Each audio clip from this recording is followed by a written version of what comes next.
అక్షయ తృతీయకి count down ప్రారంభం కాగా కొండెక్కిన బంగారం రేట్లతో వ్యాపారం డల్గా సాగుతుందనే అంచనాలు ఉన్నాయి.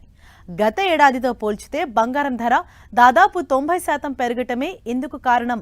ఓవైపు సెంటిమెంట్, మరోవైపు కేక పుట్టిస్తున్న ఆర్నమెంట్ గోల్డ్ రేట్ ఎంచుకోవటం కష్టమే అయినా అక్షయ తృతీయ రోజు మాత్రం గ్రామైన బంగారం కొనాల్సిందే అనేవారు ఉన్నారు. ఏంటా ప్రత్యేకత అంటారా? Watch the story.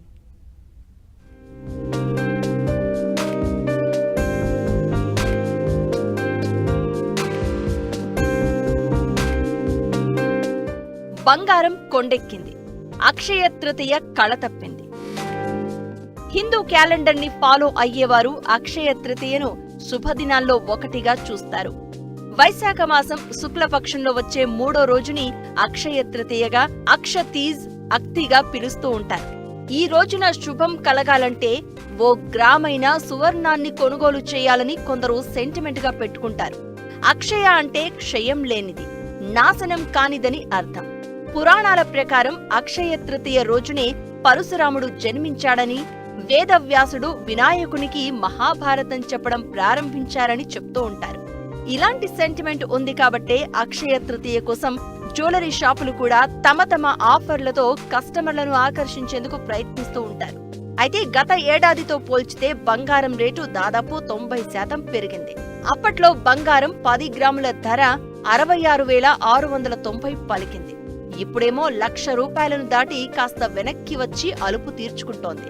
99,210 దగ్గర మంగళవారం 10 గ్రాముల రేటు ఉండగా, ఈ రేటులో ఎంత సెంటిమెంట్ ఉన్నా సేల్స్ మాత్రం డల్ గా ఉన్నాయని చెప్పాలి.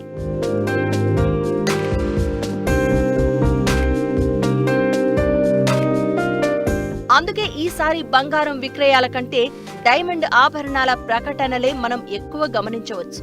మనకేమో కనీసం ఓ 10 గ్రాములైనా లేనిదే ఓ గోల్డ్ ఆర్నమెంట్ రాదు. ఓ గొలుసో ఉంగరమో కావాలంటే కనీసం 10 గ్రాములు ఉండాల్సిందే. మరి రేటేమో మేకింగ్ ఛార్జీలు, వ్యాట్లతో కలిపితే 1,00,000 దాటుతుంది. ఈ కొండెక్కిన రేట్ల ప్రభావం అమ్మకాలపై ఖచ్చితంగా పడుతోంది.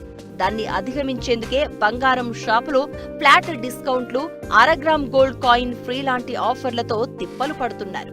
కొన్ని చోట్ల మేకింగ్ ఛార్జీలు కేవలం రూపాయే అనే యాడ్స్ కూడా చూసే ఉంటారు. కొంతమంది రేట్ ప్రొటెక్షన్ ప్లాన్ అంటూ స్పాట్ రేటులో 10 నుంచి 20% కట్టి ఆ తర్వాత మిగిలిన డబ్బు కట్టే పద్ధతులకు కూడా మళ్లుతున్నారు.